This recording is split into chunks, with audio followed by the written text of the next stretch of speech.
Perkenalkan, nama saya Vanessa Maharani Alisha Masudi dengan NPM 2404 10303. Perkenalkan, saya Bernadetta Dian dengan NPM 2404 1010204 dan saya di sini merupakan anggota dari kelompok 2. Saya Salisa Alfi dengan MPM akhir 201. Nah, jadi etika itu menentukan sikap dan tindakan kita dalam menjalankan kehidupan sehari-hari. Etika ini menentukan tindakan kita, apakah suatu perbuatan itu harus kita lakukan atau justru harus kita hindari. Etika itu diperlukan dalam setiap bidang kehidupan, salah satunya adalah dalam menjalankan sebuah profesi. Nah, jadi etika profesi merupakan konsep etika yang ditetapkan atau disepakati dalam sebuah tatanan profesi tertentu atau dalam sebuah lingkup kerja tertentu. Nah, biasanya dalam sebuah perusahaan atau instansi itu kan ada aturan-aturan dan norma-norma yang berlaku. Nah, jadi setiap orang yang bekerja di perusahaan tersebut itu harus menaati dan menuruti semua peraturan-peraturan yang telah ditetapkan, dan ini merupakan salah satu contoh penerapan etika dalam instansi atau perusahaan. Baik, yang berikut adalah saya ingin menjelaskan tentang beberapa manfaat dari etika profesi. Yang pertama yaitu meningkatkan rasa tanggung jawab. Nah, jika kita bekerja atau memiliki ikatan dengan sebuah instansi atau perusahaan, itu tentunya kita diberikan tanggung jawab yang cukup besar dalam menjalankan tugas-tugas kita di setiap harinya. Jadi dalam menjalankan tugas-tugas ini tentunya kita juga harus bertanggung jawab, karena dalam diri kita pada dasarnya sudah diberikan atau sudah menanamkan etika dalam berprofesi. Jadi pada akhirnya nanti pekerjaan-pekerjaan yang kita lakukan itu dianggap berkualitas atau dinilai baik. Baik, untuk manfaat yang kedua yaitu menciptakan ketertiban. Nah, karena setiap instansi atau perusahaan itu mempunyai kode etik masing-masing, sehingga tentunya setiap karyawan ataupun setiap orang yang terikat dengan perusahaan tersebut harus menaati dan menjalankan kode etik tersebut, sehingga pada akhirnya ini akan memperkecil kemungkinan terjadinya penyimpangan dalam perusahaan tersebut. Dan yang berikut adalah manfaat yang ketiga dari etika profesi, yaitu melindungi hak pekerja.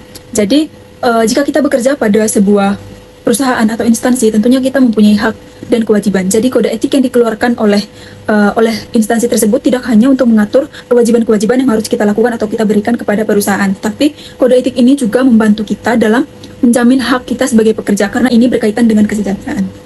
Etika profesi berperan sebagai sistem norma, nilai, dan aturan profesional secara tertulis yang dengan tegas menyatakan apa yang benar atau yang baik dan apa yang tidak benar atau yang tidak baik bagi seorang profesional.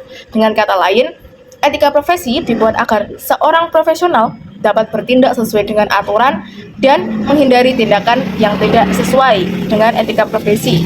Prinsip-prinsip dari etika profesi: tanggung jawab. Pada prinsip ini, setiap profesional harus bertanggung jawab terhadap pekerjaan dan pelaksanaan suatu, juga terhadap hasilnya.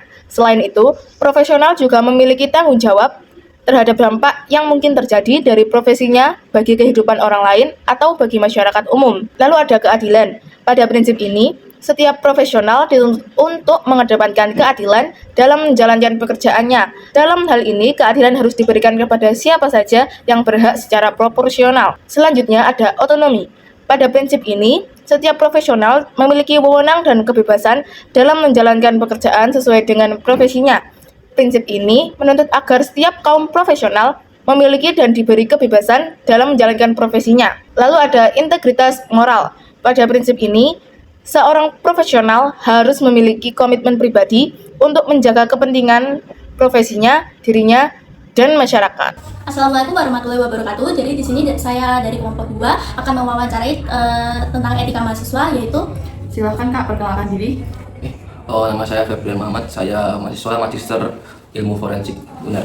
Oke Kak, mengapa sih Kak Anda tertarik memilih jurusan ilmu forensik ini? Oke, mengapa saya tertarik dalam mengambil jurusan ilmu forensik ini? Karena saya memiliki ketertarikan besar pada bidang ilmu pengetahuan, khususnya keterkaitan dengan analisis ilmiah dan investigasi. Saat ini saya mengapa mengambil ilmu forensik ini, karena ilmu forensik sendiri ini adalah ilmu pembuktian tentang apa? Tentang mengenai investigasi yang digunakan pada saat peradilan. Forensik ini merupakan ilmu cabang yang memanfaatkan metode dan prinsip-prinsip ilmiah untuk membantu proses penegakan hukum, khususnya dalam membantu mengungkap suatu tindak kejahatan.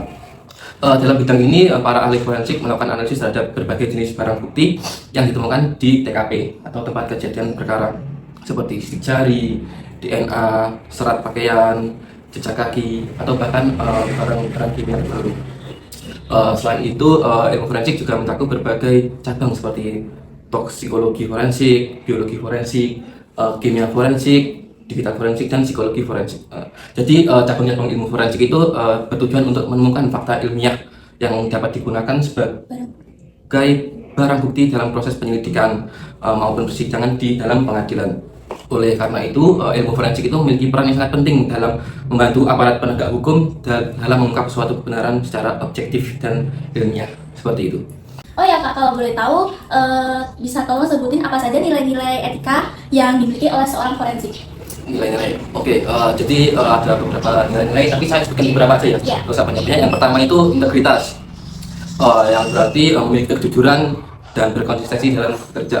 Seorang ahli forensik itu harus menyampaikan hasil analisis dengan fakta ilmiah sesuai apa yang ditemukan tanpa memanipulasi atau mengubah datanya. Yang kedua tentunya objektivitas. Dalam melakukan analisis itu, ahli forensik harus bersikap objektif dan tidak memihak pada pihak manapun. Yang ketiga tentunya profesionalisme. Ini bukan ahli forensik aja sih, di semua bidang pekerjaan kita juga harus melakukan profesionalisme dalam menjalankan pekerjaan sesuai dengan standar ilmiah, prosedur laboratorium, serta kode etik yang berlaku dalam bidang forensik. Yang keempat tentunya tanggung jawab. Ini juga dari semua pekerjaan ataupun segala-galanya deh, tanggung jawab itu juga penting. Dalam forensik ini adalah hasil analisis yang ditemukan seorang ahli forensik itu dapat mempengaruhi nasib seseorang dalam proses hukum. Oleh karena itu, setiap pekerjaan itu harus dilakukan dengan penuh tanggung jawab dan ketelitian. Mungkin yang terakhir sih, kerahasiaan, terutama kerahasiaan data. Seorang ahli forensik itu harus mampu menjaga kerahasiaan informasi terkait kasus yang sedang ditangani agar tidak salah gunakan oleh pihak yang tidak berkepentingan. Mungkin hanya itu. Oke Kak, selanjutnya apa sih perbedaan kode etik mahasiswa ilmu forensik dengan mahasiswa program studi lain? Perbedaannya, mungkin perbedaannya itu tidak terlalu jauh sih ya, secara prinsip hampir sama seperti tinggi kejujuran, disiplin, tanggung jawab, dan saling menghormati. Semua mahasiswa itu diharapkan menghindari tindakan seperti plagiarisme, kecurangan, serta pelanggaran aturan kampus. Namun pada ilmu forensik ini biasanya terdapat penekanan yang lebih kuat pada kejujuran ilmiah, ketelitian, tanggung jawab terhadap barang dan data yang mana nantinya akan digunakan jadi barang bukti. Hal ini karena kan bidang forensik itu berkaitan langsung dengan dunia hukum dan keadilan. Mahasiswa ilmu forensik itu juga dilatih untuk bekerja secara sistematis, objektif, dan berhati-hati dalam menganalisis suatu dari data atau bukti yang telah ditemukan di TKP. Mengapa? Karena kesalahan kecil dalam menganalisis dapat menyebabkan interpretasinya yang salah itu dapat mengacaukan suatu peradilan atau penegakan hukum. Kurang lebih seperti itu. Ya Mas, aku mau tanya dong, apa aja sih resiko yang dapat terjadi jika ahli forensik itu tidak menjunjung tinggi profesinya, etika profesinya seperti itu? Oh iya, kayak langgar etik gitu Iya. ya. Tentunya yang pertama itu dapat terjadi kesalahan dalam proses peradilan, seperti kesalahan kita menganalisis barang bukti. Itu kan juga dapat, kalau kita salah itu kan kita juga dapat kayaknya kita salah bahwa kalau menentukan pelaku itu bahkan kita bisa membuat orang itu bersalah atau tidak kalau kita salah melakukan interpretasi data.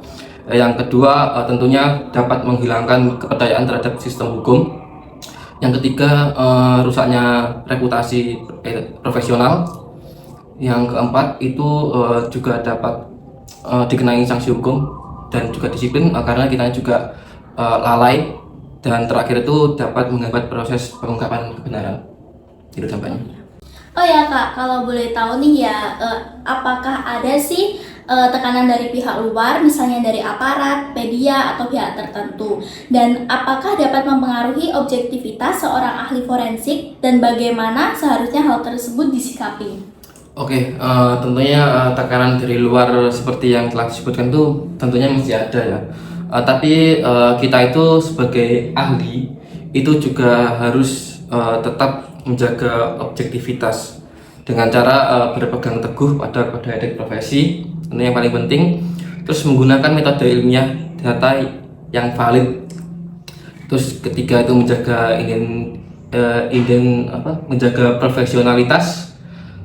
Terus selama kita mengambil data tersebut, kita juga bisa mendokumentasikan proses analisis secara transparan.